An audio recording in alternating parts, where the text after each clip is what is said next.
नमस्कार मेरे प्यारे विद्यार्थियों, मैं नीरज सिंह राजावत हमारे नक्षत्र एजुकेशन के ऑनलाइन मंच पर आपका तहे दिल से हार्दिक स्वागत करता हूं।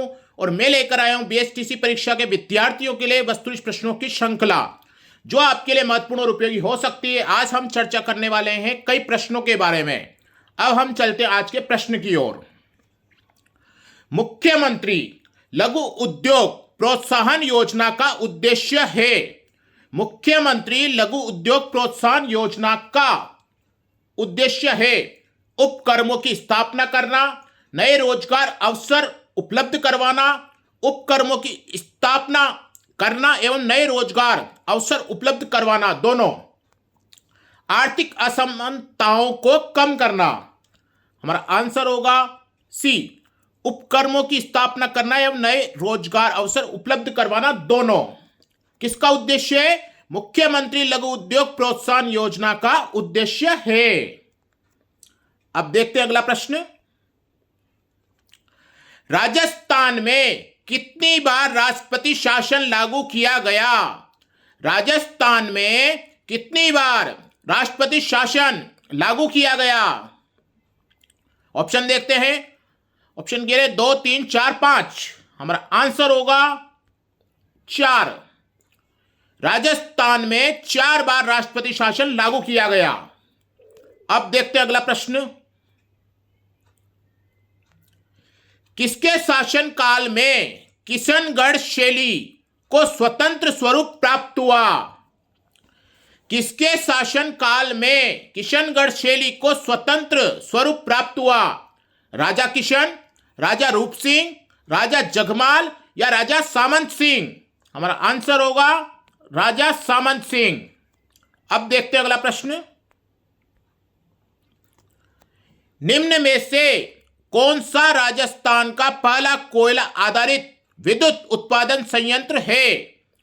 निम्न में से कौन सा राजस्थान का पहला कोयला आधारित विद्युत उत्पादन संयंत्र है? ऑप्शन देखते हैं। कोटा सुपर तापीय ऊर्जा संयंत्र, छबड़ा तापीय ऊर्जा संयंत्र, कालीसिंध तापीय ऊर्जा संयंत्र, सूरतगढ़ तापीय ऊर्जा संयंत्र? हमारा आंसर होगा कोटा सुपर तापीय ऊर्जा संयंत्र। अब देखते हैं अगला प्रश्न।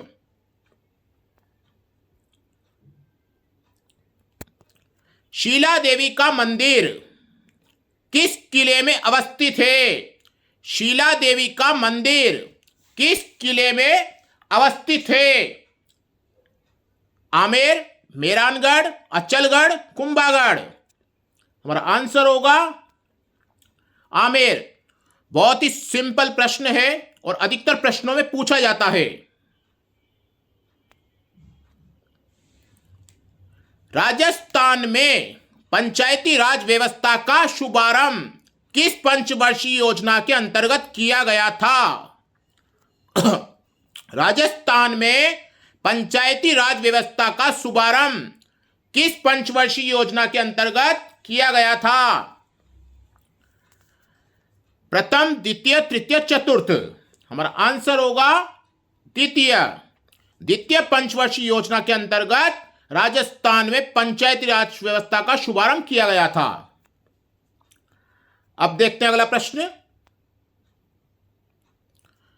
निम्नलिखित में से कौन सा कथन राजस्थान राज्य मानवाधिकार आयोग के बारे में सही नहीं है? ऑप्शन देखते हैं। यह एक बहुसदस्यीय निकाय है। यह एक बहुसदस्यीय निकाय है जिसमें अध्यक्ष व दोनों अन्य सदस्य होते हैं। अध्यक्ष उच्चतम न्यायालय का सेवानिवृत्त न्यायाधीश होता है। अन्य सदस्य उच्च न्यायालय अथवा जिला न्यायालय के न्यायाधीश अथवा मजिस्ट्रेट हो अथवा रहे हो। अध्यक्ष व अन्य सदस्यों की नियुक्ति गवर्नर द्वारा की जाती है। हमारा आंसर होगा बी, अध्यक्ष उच्चतम न्यायालय का सेवानिवृत्त न्यायाधीश होता है। यह राजस्थान राज्य मानवाधिकार आयोग के बारे में सही नहीं है। अब देखते हैं अगला प्रश्न। वर्तमान में राजस्थान में नगर निगमों की कुल संख्या है? वर्तमान में राजस्थान में नगर निगमों की कुल संख्या है 7, 6, 10, 9। हमारा आंसर होगा 10। अब देखते हैं अगला प्रश्न।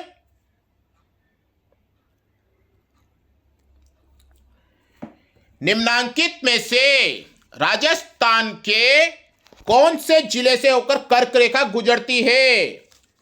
निम्नांकित में से राजस्थान के कौन से जिले से होकर कर्क रेखा गुजरती है? जालोर, सिरोही, बांसवाड़ा, झालावाड़। हमारा आंसर होगा बांसवाड़ा। अब देखते हैं अगला प्रश्न।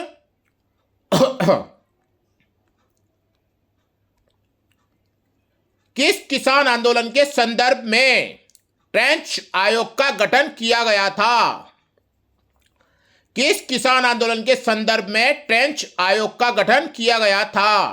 बेंगू आंदोलन, बिजोलिया आंदोलन, अलवर आंदोलन, बूंदी आंदोलन।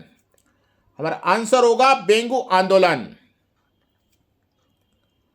अब देखते हैं अगला प्रश्न। महाराजा श्री उम्मेद मिल्स राजस्थान में कहां स्थित है? महाराजा श्री उम्मेद मिल्स राजस्थान में कहां स्थित है? जोधपुर, पाली, जयपुर, जैसलमेर। हमारा आंसर होगा पाली। अब देखते हैं अगला प्रश्न।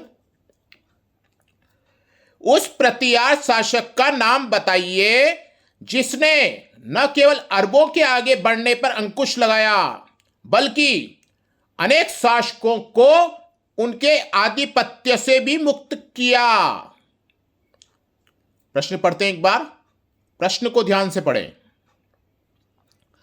उस प्रतिहार शासक का नाम बताइए जिसने न केवल अरबों के आगे बढ़ने पर अंकुश लगाया बल्कि अनेक शासकों को उनके आधिपत्य से भी मुक्त कराया। नागभट्ट प्रथम, देवराज, वत्सराज, नागभट्ट द्वितीय। हमारा आंसर होगा नागभट्ट प्रथम। अब देखते हैं अगला प्रश्न। जोधपुर का प्रसिद्ध बादला निम्न में से क्या है? जोधपुर का प्रसिद्ध बादला निम्न में से क्या है? लकड़ी का मंदिर, जस्ते से बना पानी का पात्र, जरी साड़ी, पोमचा।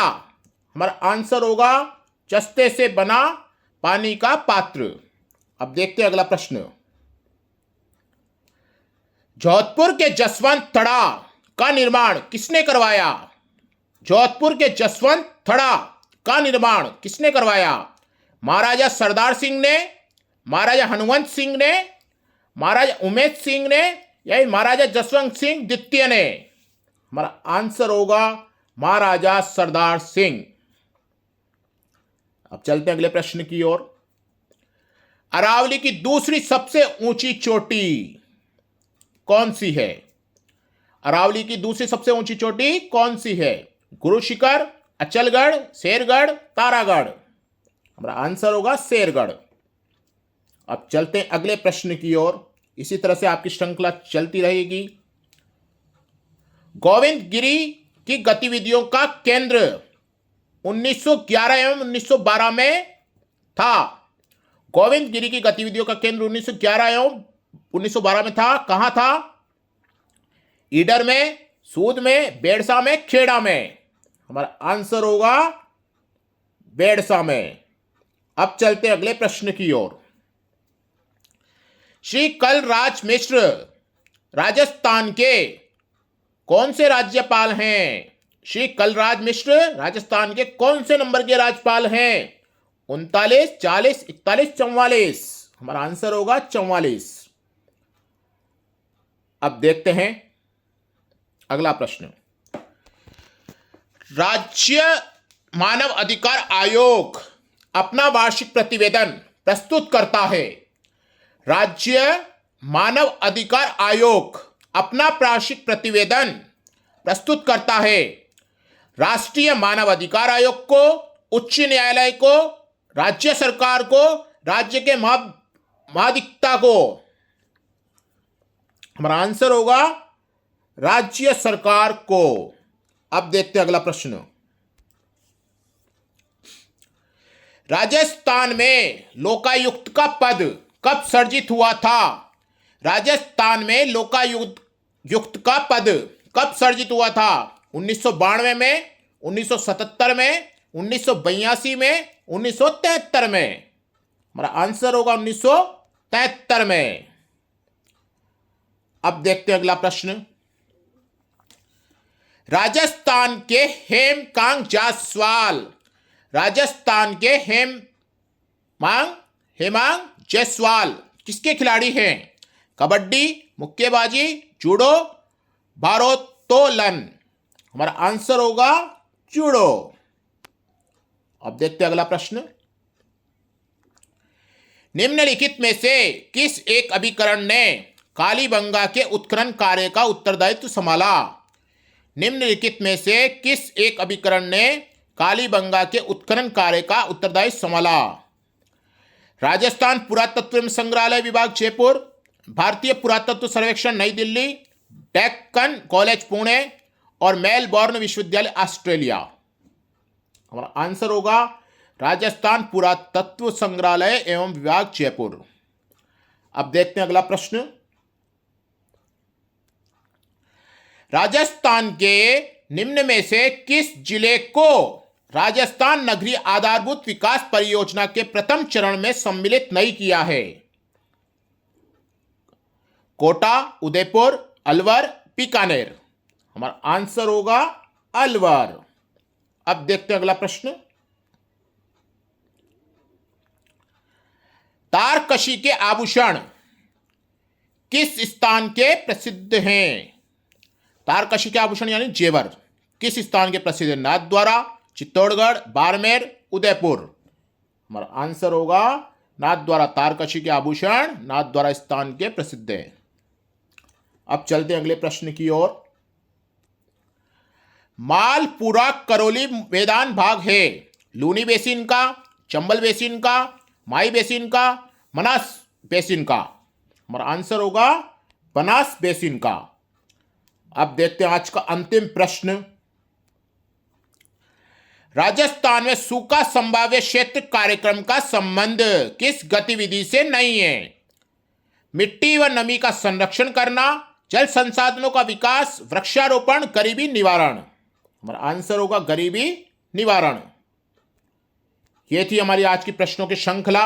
अगर आपने अभी तक भी हमारे चैनल को सब्सक्राइब नहीं किया तो सबसे पहले तो आप हमारे चैनल को सब्सक्राइब कर लें, तो आगे की क्वेश्चनों की जो सीरीज हमारी चल रही है वो आपकी श्रृंखला, उसकी सूचना आपको मिल सके।